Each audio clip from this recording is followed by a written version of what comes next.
Hello friends, welcome to my channel culinary art research. आप सभी लोगों का मेरे इस चैनल पर स्वागत है। तो अपने इस न्यू वीडियो में आज हम बात करेंगे about chapter 10 that is cooking meat and game. तो इस चैप्टर में बेसिकली हम कुकिंग मेथड से रिलेटेड चीज़ें बातें करेंगे। तो सबसे पहले हम जान लेते हैं what are the chapter objectives.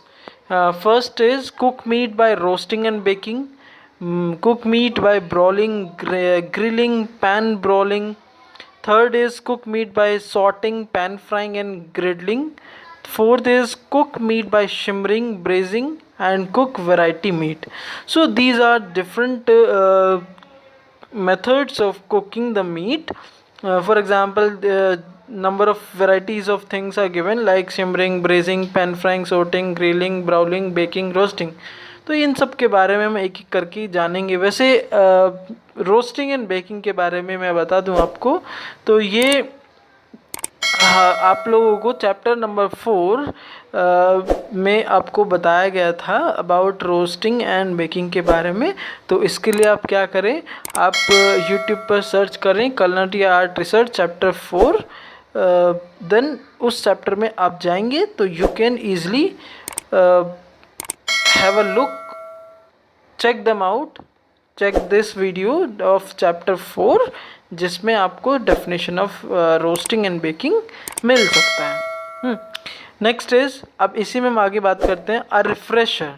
A refresher का मीन्स मतलब होता है to cook food by surrounding them with hot dry air usually in an oven. तो अगर आप कुक्ड फूड को कुक करते हो किसी फूड को इन प्रेजेंस ऑफ हॉट या ड्राई एयर अवन के अंदर, तो देन तुम्हारा रोस्ट एक रिफ्रेशर होता है जिसमें आपको पानी मिलाना नहीं पड़ता है और जो फूड है वो अनकवर्ड रहता है जिससे कि moisture can escape. Next is seasoning. Seasoning क्या होता है कि salt added to the surface will penetrate into the fraction of an inch into the surface, कि जो हम नमक मिलाते हैं उस सरफेस में वो पेनिट्रेट कर जाता है अंदर की तरफ। बाकी और क्या ऑल्टरनेटिव इसके हो सकते हैं, वन इज एक है इसमें कि सीजन सेवरल आवर्स और a day ahead to allow the seasoning a chance to penetrate, कि अगर हम सीजनिंग करेंगे काफ़ी घंटों तक या कई कई दिनों तक, तो उसकी वजह से क्या होगा कि seasoning it allows the seasoning a chance to penetrate.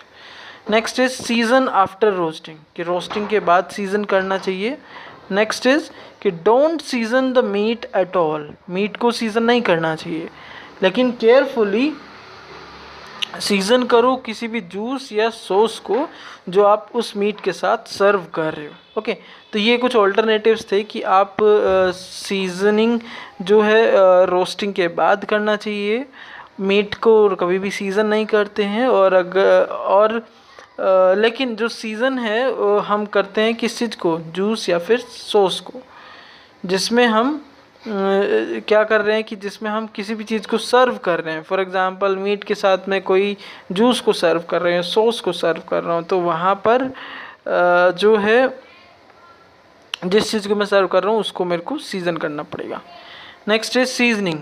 With roast of any size there are two alternative to seasoning just before roasting. तो रोस्टिंग से पहले दो ऑल्टरनेटिव होते हैं हमारे पास to seasoning. First is marinate the meat और apply seasoning, कि जो मीट है उसको मैरिनेट करो या फिर सीजनिंग अप्लाई करो एडवांस में, जिससे कि उसमें फ्लेवर आ सके on the surface of the meat. दूसरा है serve the meat with the flavourful sauce, कि जो भी मीट है उसके साथ एक फ्लेवरफुल सॉस या ग्रेवी या जूस दे दो। तो इस तरीके से हम कर सकते हैं। Next is temperature. आप लोगों को पता होगा कि temperature plays a important role in roasting, in cooking and all. तो लो टेम्परेचर रोस्टिंग से क्या होगा कि एक्सीलेंट रिजल्ट्स आएंगे, एक्सीलेंट फ्लेवर आएगा, एक्सीलेंट जो भी प्रोडक्ट है वो तैयार होके आएगा। उससे क्या होता है, लो टेम्परेचर से श्रिंकेज कम होगा, ज़्यादा फ्लेवर आएगा, जूसीनेस होगा, टेंडरनेस आएगा, उसमें डॉननेस ज़्यादा आएगा फ्रॉम आउटसाइड टू इनसाइड, यानी कि बाहर से अंदर की तरफ वो पकेगा वो, ग्रेटर ईज़ ऑफ कार्विंग, आराम से आप उसके उस ऊपर कार्विंग कर सकते हो।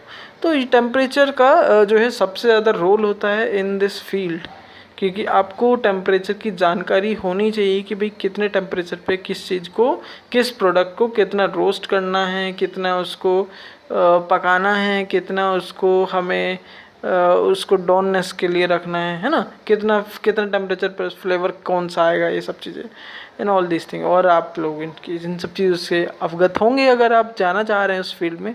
तो जनरली जो टेम्परेचर है वो 250 फ़ारेनहाइट से 325 फ़ारेनहाइट तक होता है।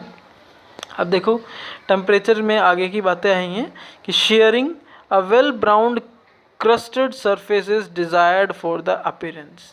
शेयरिंग होता है कि जब किसी भी चीज़ को बहुत अच्छे से ब्राउनिंग, यानी कि जब उसको ब्राउन किया जाता है तो वेल ब्राउन जो होता है that is well brown crusted surface, जैसी हम जो अपीयरेंस चाह रहे होते हैं तो उसको शेयरिंग बोलते हैं।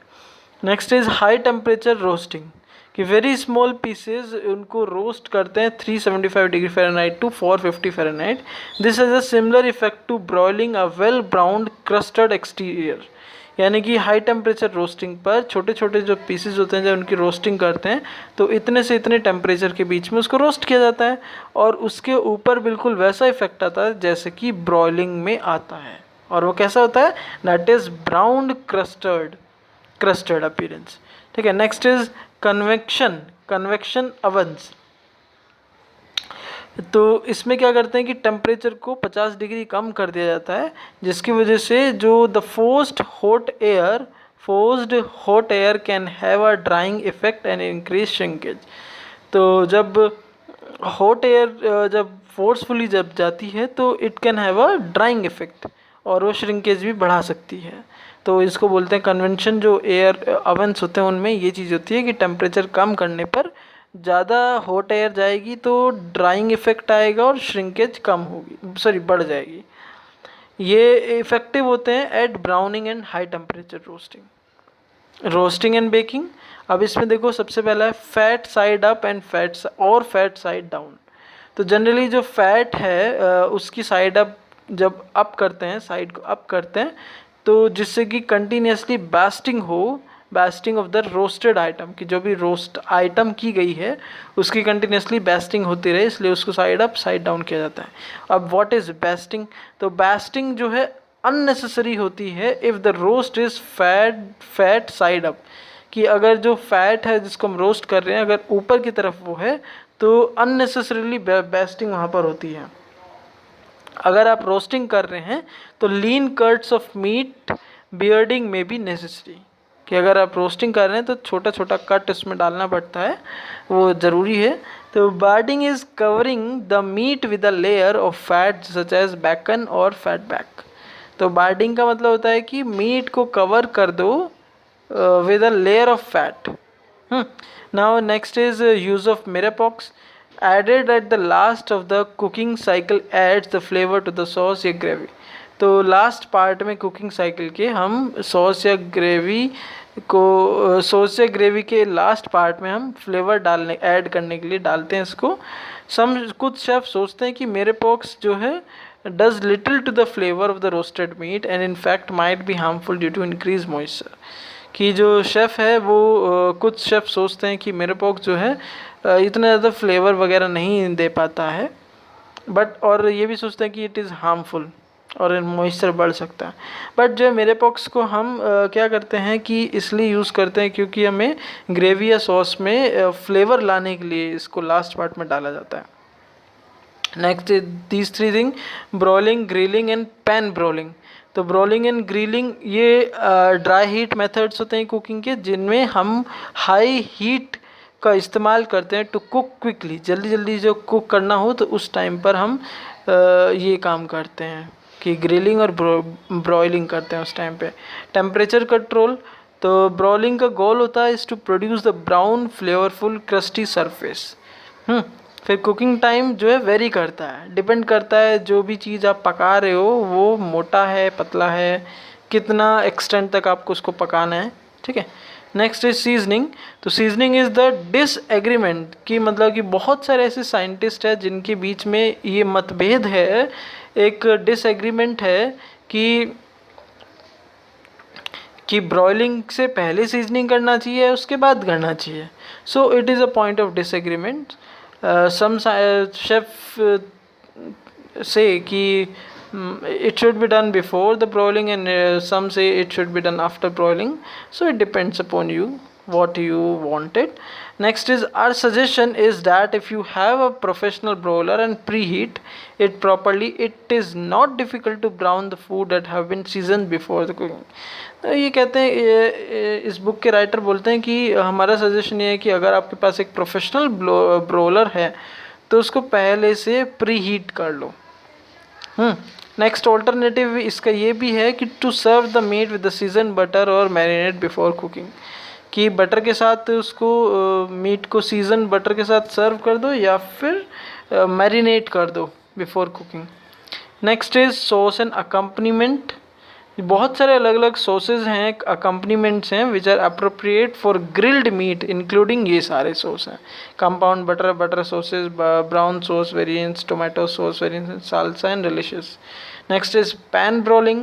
Pan broiling, broiling very thin steak is very difficult because the temperature is not high enough to get the nice brown crust without overcooking.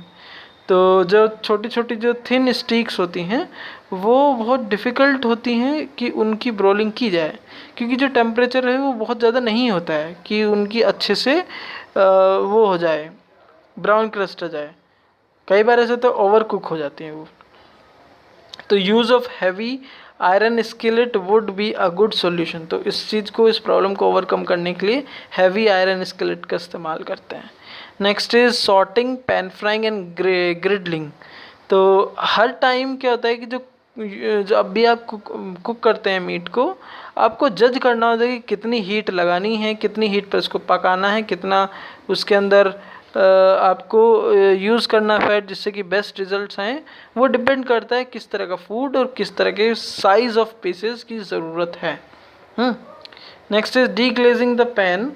A sauce made by the deglazing pan often accompanies sauteed meat. यानी कि जो भी sauce बनती है bye डीग्लेजिंग the pan, वो बाद में sorted meet के साथ अकम्पनी कर ली जाती है।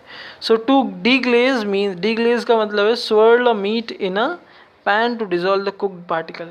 कि टू डीग्लेज का मतलब होता है कि जो भी लिक्विड है वो पैन में उसको उसकी स्वर्लिंग करनी, मतलब उसको उसके अंदर घुमाना जिससे कि कुक्ड पार्टिकल जो है डिज़ोल्व हो सके।